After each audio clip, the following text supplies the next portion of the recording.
I'm wondering if you would care to relate what you've been sharing about the two houses and what Yahweh is doing. The reports I keep reading of is that Brother Yehuda is many are very deeply impressed that someone would leave the church system and begin to try to observe Torah, no matter how awkward or clumsy we might appear to them. Right. It seems to be something that Yahweh is doing to prepare. Would you care to comment? I have not spoken to too many of our Jewish brothers who are interacting with us. I'm planning to do a little bit of that here in the next little while because I've been connected to. There is one group that I just found out about that is really doing a lot of just interfacing with the Orthodox and some of the Jews that are trying to understand what we're doing. I never heard of the group before, but I just found out about them recently, and they're not necessarily excited about what we're doing. They're just trying to interface and understand, and sometimes it gets a little heated. I understand that, but I want to see what Judah really is doing in terms of reacting to what we're doing.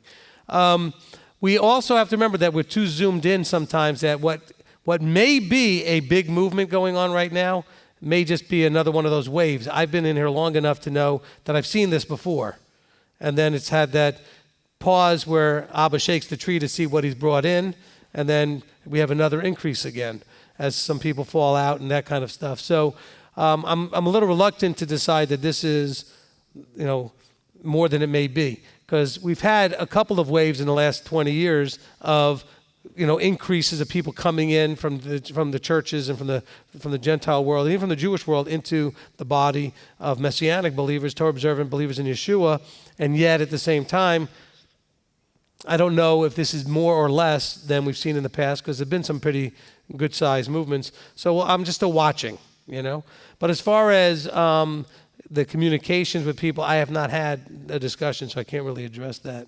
I don't know. I know there are a lot of people that are wanting to make that interface. I really don't know how the Jews generally speak. There may be a small handful that have a hope to interact in a more peaceful level with those that come from what they think of as Christianity, especially with a respect for Torah and stuff. I don't know where they're really coming from, and I haven't seen it in any large scale. I know there are little pockets of things like that might be going on, but there's always been pockets of things like that going on. So I don't know. I mean, I'm trying to get more of a pulse on it, to check a pulse and just kind of get a handle on it. So I don't know yet, but I am trying to get there. So maybe at some point I'll have a better answer. The problem is that, let's say you have we talked about this as far as like a Sukkot location, like a feast site, okay? And let's say that the feast site could handle 1,000 people. And let's say you've been used to running about 200 people that kind of understand how things are done and what your protocols are and procedures, and everybody kind of has the routine understood. What if we brought another 800 or 900 people into that mix who all had their own experiences in other places and their own ideas about how things should be done? And now, how easy do you think it is to get the 900 to now conform to some degree or comply with the way that the 200 have been doing things?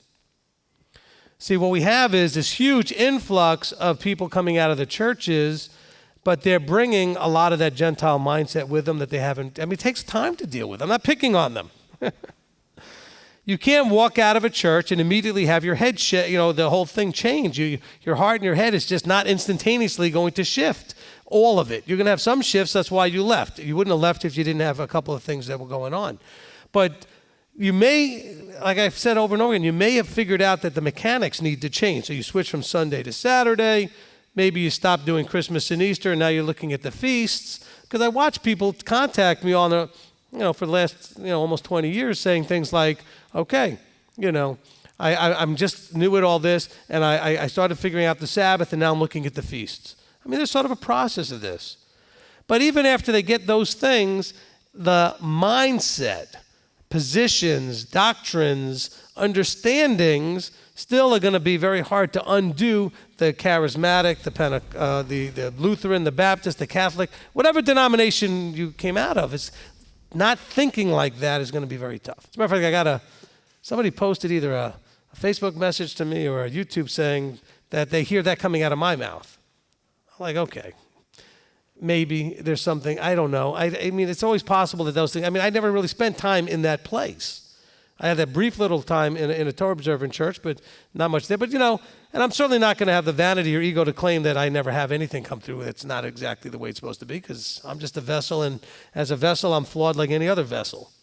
But when you have this huge inflow, what do you see? You see a movement that's scattered, confused, fragmented.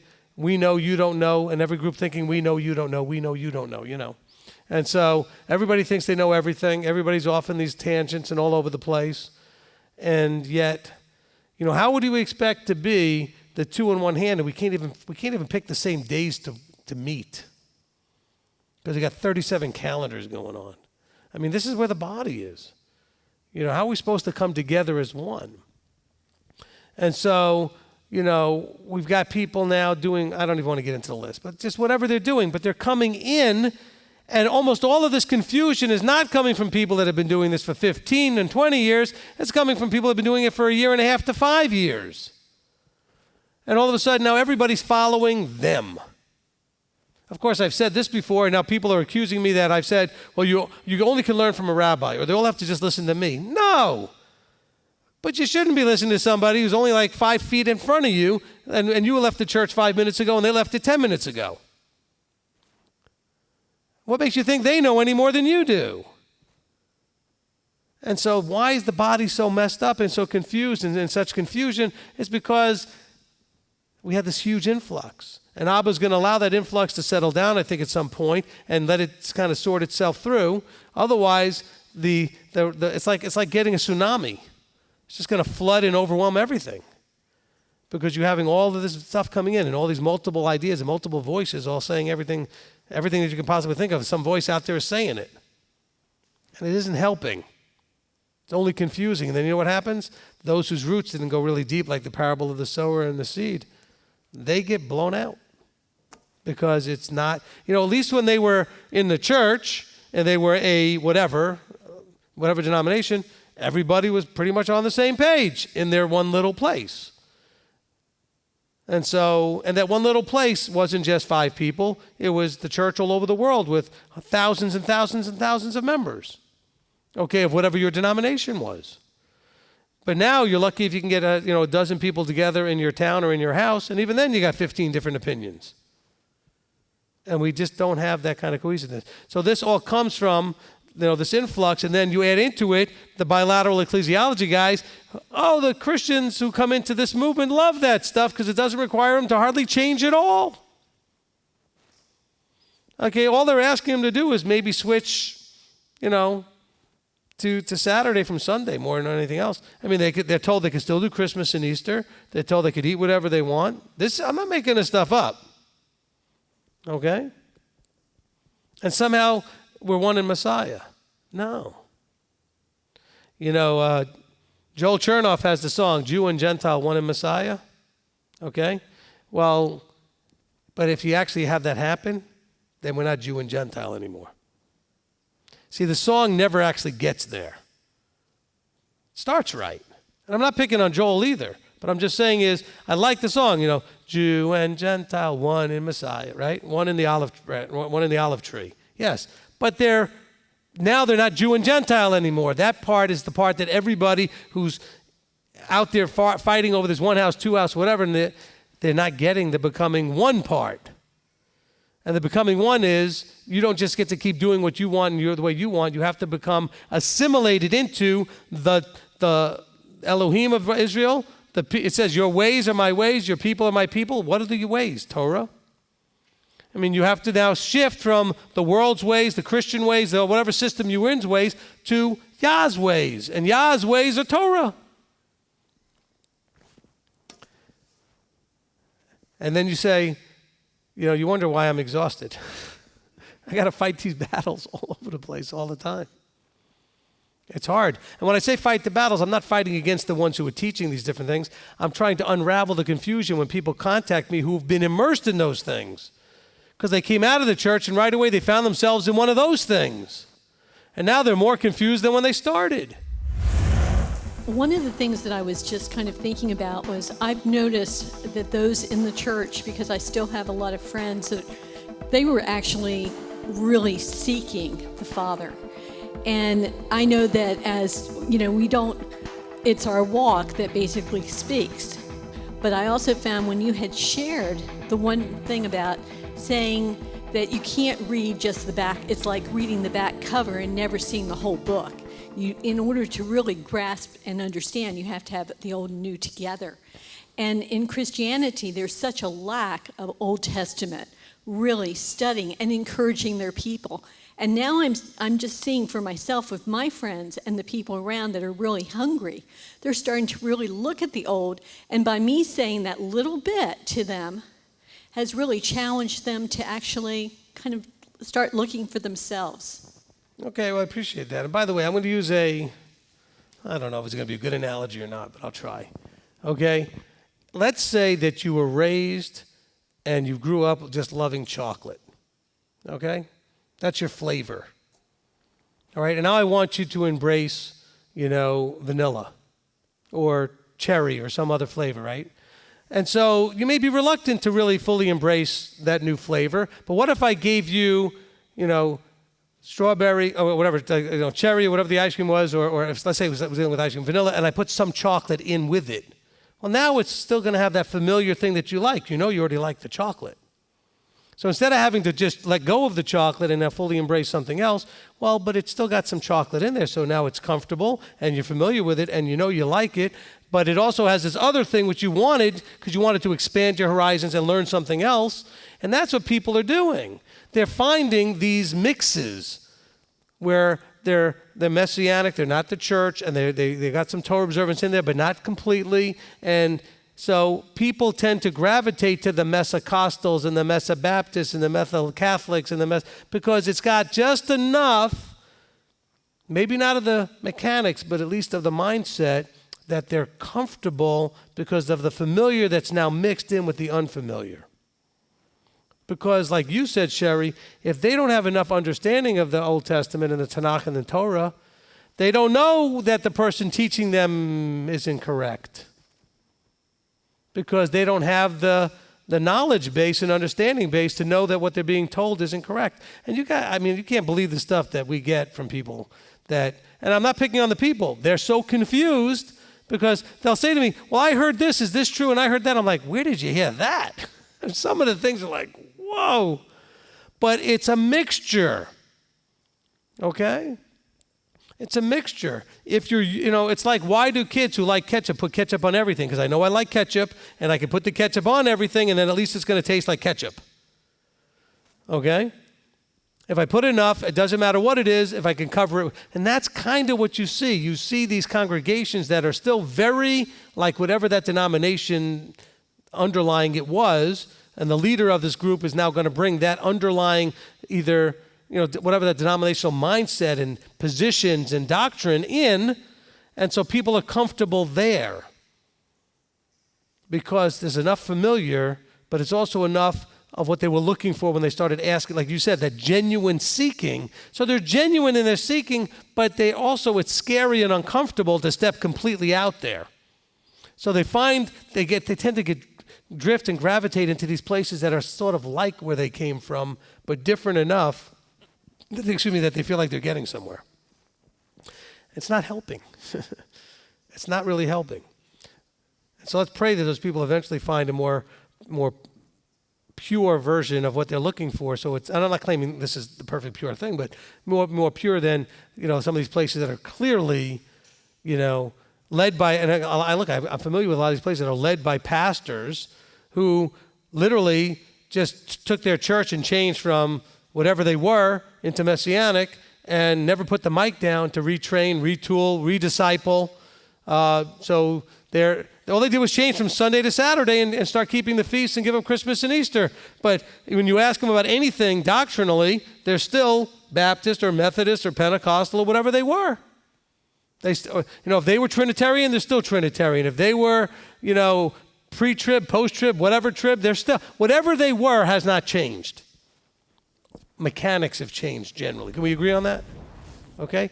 And that's where you get these people that are like, they go to these places and it's just not, But for them, they like it because it's comfortable. They come here, if it's too different and uncomfortable, they don't want to come. And then they'll want to try to influence us and say, well, can't you do more of this or less of that, because they want it to be comfortable. I don't want you to be comfortable. I want you to be challenged. That's how you grow, okay? And if I see you getting too comfortable, I'm bringing out my sledgehammer and start whacking toes. Don't get all comfortable. That's why we keep these horrible chairs for you to sit in. So you can't get too comfortable. It's working. Thank you for saying that. All right, from Atma, Dan says, concerning the book of Isaiah, who is speaking and who is the audience? Well, it changes from place to place, but hold on. Okay, so Dan's in Alamogordo at a congregation that was called Atma, which is Aleph Tav Messianic Assembly. So just so you know what he gave, it's not like he gave code words there. He's, Atma, what's Atma? And so Dan is part of the leadership, and he's down in New Mexico. In any of these books, the speaker and the audience can change from time to time. When it says, that, and Yahweh spoke to Isaiah, then we know it's Yahweh speaking to Isaiah, but then he's asking Isaiah to relate something to Judah or to Israel or to whatever. He's sometimes, so you have to kind of look at each verse and follow through, who's doing the speaking and what the issues are. Because like what we read in chapter 49, it's probably him talking to Isaiah about Isaiah, knowing him from the womb, etc., but it's also talking about Yeshua. So it's not always just a either or which one, but it's both, multiples, So don't worry, Dan, we'll cover that in the Major Prophets class of the discipleship program when you get here. One day we'll have that yeshiva set up, and that'll be covered in the Major Prophets. Okay.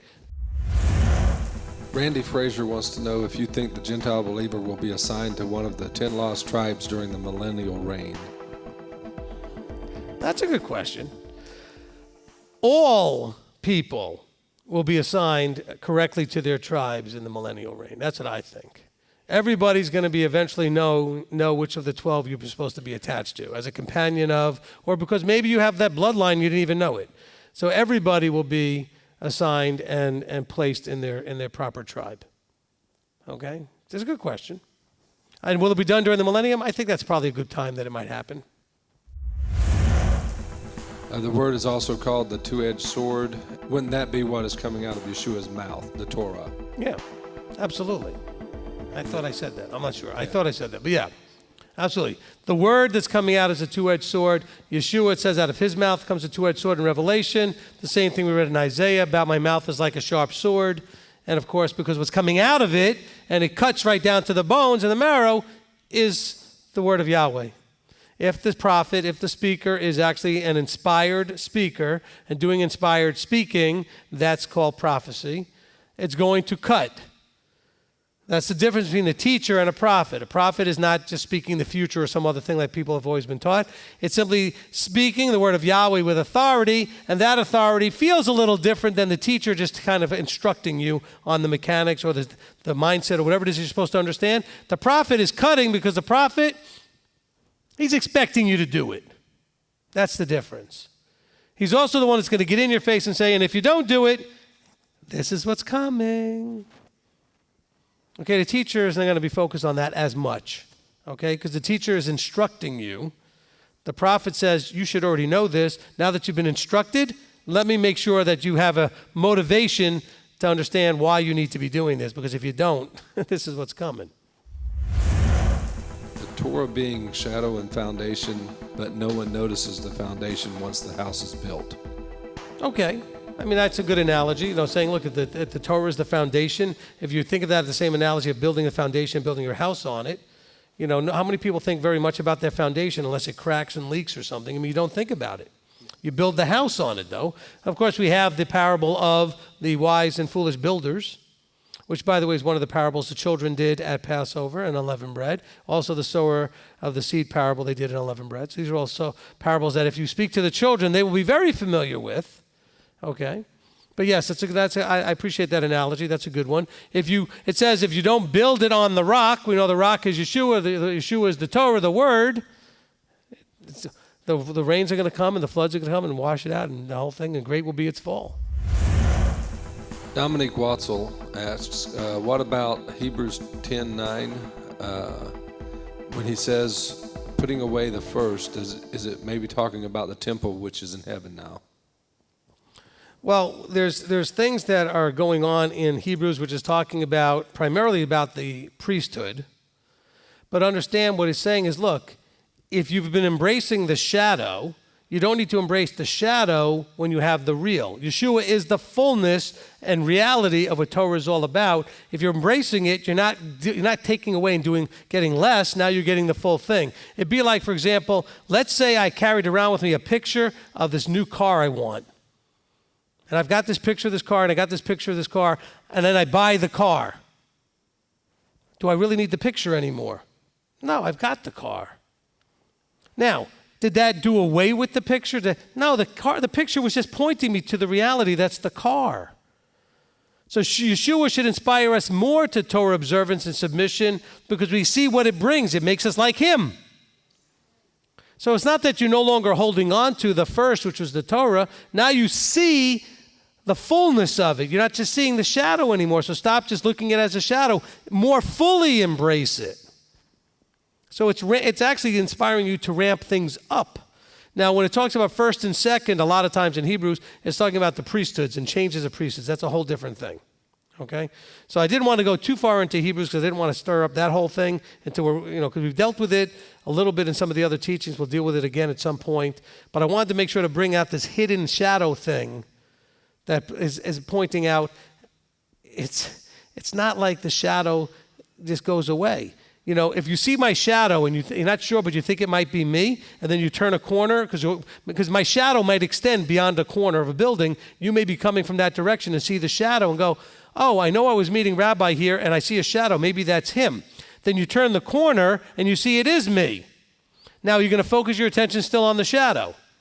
No, but you realize the shadow was pointing to me, okay, that it was my shadow. That's what we understand with Torah. Torah is Yeshua. The Torah points to Yeshua. Now, the Christian mindset immediately goes, oh, well, see, because he did it all and he is this, then we don't have to. That's the anti-Semitic, early church fathers, anti-Torah mindset that's still in the church. And it needs to be rooted out. Because this is all the excuses to not have to do. But you see, we just read in the verses we read in Isaiah and in Ezekiel, etc., where he says, I'm going to regather them and they are going to do. They're going to walk in my ways, embrace my right rulings, and they are going to do them. Okay? I don't know how, but Christianity wants to take all of those phrases out where it has anything to do with you doing. Okay? The doing has not been done away with. Okay? You're supposed to be found so doing. You well done and good trustworthy servant. He's found so doing when the master returns. Not so believing, not so, just swaying and being all emotional. Doing. He wants you to be doing what? Loving him with all your heart, with all your might, with all your strength, and loving each other, loving your neighbors yourself. Find yourself so doing. How do you do those things? The Torah tells you how to do those things. Okay, Nancy H. Does bilateral ecclesiology teach that Gentile believers, quote unquote, only keep the Noahide laws? I have not that well versed on the whole, and I have one of the books that was produced by these guys where it talks about it. That may be part of what's in there. It may have some of the Noahide, but as far as I know, they could stay Gentile. Christmas, Easter, eat pork, whatever. That's kind of what their deal is. So, I've chosen not to study it, but I've interacted with congregations and with people that go to those congregations, and I can tell you at least how they're applying it, okay? And I have read enough of it to know that they absolutely believe that Jew and Gentile get to stay Jew and Gentile. And because you're Gentile and you're not Jew, the Torah is for the Jews. That's the way, it's the same Christian thing. You got to understand that a lot of the major Messianic Jewish groups, which is where a lot of this is coming from, Messianic Jewish as opposed to Messianic Israel or whatever, is because they were birthed out of the AOG, the Assemblies of God. Okay, that is their lineage. The Assemblies of God started off with a group that they started to reach out to Jews to help make them Christians, to appeal to Jews. And then eventually this Messianic Jewish movement really sparked bigger in the into the 60s, into the 70s. And so that's why if you go to a lot of the really big Messianic Jewish organizations, congregations, it feels like you're going to a charismatic congregation with a tallit on. Because they embrace, because most of the people that attend, especially in the bigger cities where there are more Jews, are Jewish. And you actually find a lot of Jews in these congregations. And so they wear their yarmulkes and they wear their tallits, the kippahs and the tallits. And they do a lot of liturgy. And it feels very Jewish in that way. But doctrinally, positionally, and sermon-wise, the sermon comes right out of your typical seminary formats, generally. Okay? Tell a little story, a little anecdote, make them cry a little bit, sneak in a verse. I mean, it is. I mean, that's what, because these guys are seminary trained. They go to seminaries and that's where they're trained. And so I'm not picking on it. This is just the reality of what it is. But you have to know that that's the history of the Messianic Jewish movement in modern times. Okay? Through the Assemblies of God. So that's why I go with the Messicostal thing the most, because this is what you get from the Assemblies of God. So you get a lot of that, very charismatic Pentecostal mindset in the Messianic Jewish movement, because that's where they come from. Can you speak more to the phrase that you mentioned, they love the land, Israel, but not the people, within the context of Sabbath-keeping Christian churches? Okay, I have to admit I don't understand the question.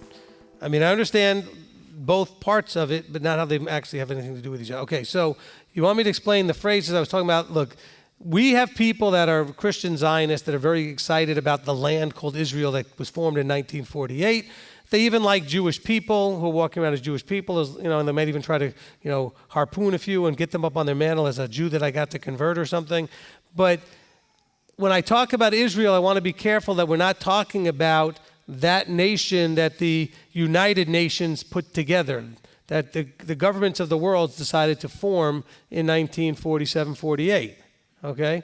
What we're talking about is the people known as Israel that we read about in your scriptures, okay, which comes through the descendants of Abraham, Isaac, and Jacob, and then those that would attach themselves or graft into that, known as the companions in Ezekiel 37. Okay, so when I mention the land, I'm not talking about necessarily this thing, because this thing that was put together in 1948 doesn't look like the borders of what the scripture tells you. It's a lot smaller. Okay? And so it is not what we're talking about in scripture. And if it was, you wouldn't have a divided Jerusalem, okay, as a split city. You wouldn't have the Dome of the Rock and no access to the whole Temple Mount. You wouldn't have any of that stuff. Leanne says in Proverbs 25:2, or is Proverbs 25:2 also a hint of Yeshua being hidden in the Tanakh? Okay, Proverbs 25:2. It is the esteem of Elohim to hide a matter, and the esteem of the sovereigns to search out a matter, sure. But it's not just that, but there's lots of things in Torah that are hidden and you have to dig deeper to understand more deeply. That's a good one. By the way, when it talks about a body you prepared for me, and in the scroll of the book, this goes to one of the arguments about the Masoretic text versus the Septuagint text.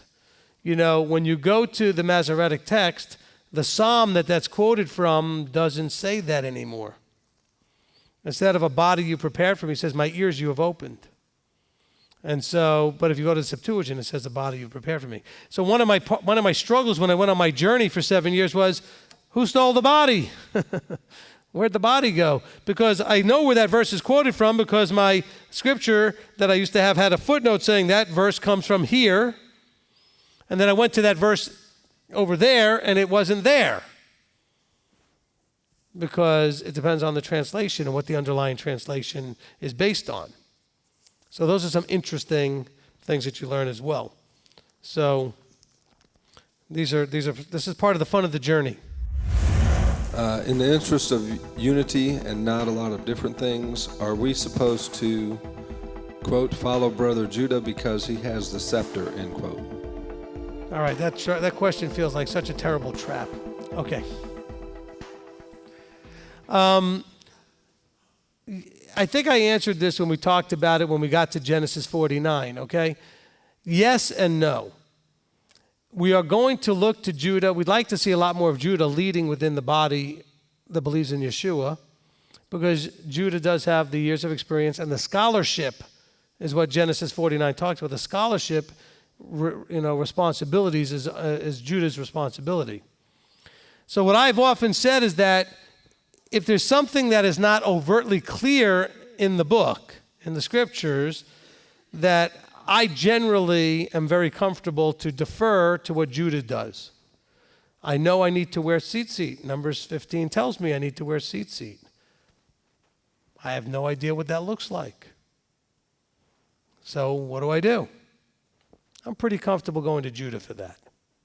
So there's many things like that we don't have a clear understanding of that we're told to do. Or we're told to not to do, but we don't know the details of, well, what does that mean to not do this? What, is this breaking it? Is that breaking it? So we can go to Judah to get some clarification. And you don't actually have to go find a Jew and ask him.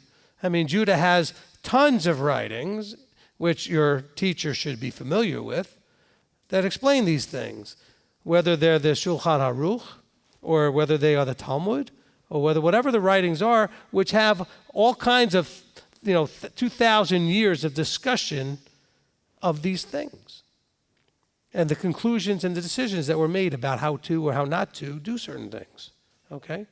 So these are things that I am somewhat familiar with, at least on the areas that I feel like we need their clarification, I'm very familiar with. And so that's important as well. But of course, if your leadership is so Jew-phobic and anti-Semitic that they couldn't ever touch something like the Shulchan Aruch or the Talmud, okay? And I know a lot of people say, oh, but the Talmud says this. You don't know what the Talmud says. You're quoting from someone who's never read it, okay? Because unless you can tell me the different parts of the Talmud that it's broken up into, how many volumes it is, and understand all of that stuff. And by the way, you'd have to tell me, are you talking about the Jerusalem or the Babylonian? Because there's more than one Talmud. And you'd have to tell me, are you talking about the house of Shammai versus the house of Hillel? And if you don't know anything I just said means anything, then you really have never heard anything about the Talmud. If you don't know the difference between the Mishnah and the Gemara, if you don't understand how Talmud is actually read and pieced together and how it's broken up into parts, so you don't know. Do I want you all to study Talmud? Absolutely not. Do I want you not to do it? Absolutely not. It may be something that you should do. It's individual. Counsel about it. It's something that you can learn a lot from. It'll give you a lot of insight into why your brother Judah does what he does and doesn't do what he doesn't do. Why he is the way he is. Okay? But the thing is, to answer his question, when I don't know, because I can't find it anywhere, my first thought is, how does my brother Judah do it? That doesn't mean I'm immediately going to embrace it, but that's my first thought. I want to know who's been doing it the longest. Not the person who's came out of church last week, but maybe the person's been doing this generationally for over 3,000, 4,000, 5,000 years, depending on how you go back. Because I don't remember what year it was that Yaakov actually had children named Judah, but it goes back several thousand years. Okay? And so when you figure that out, that's where I might go with my default.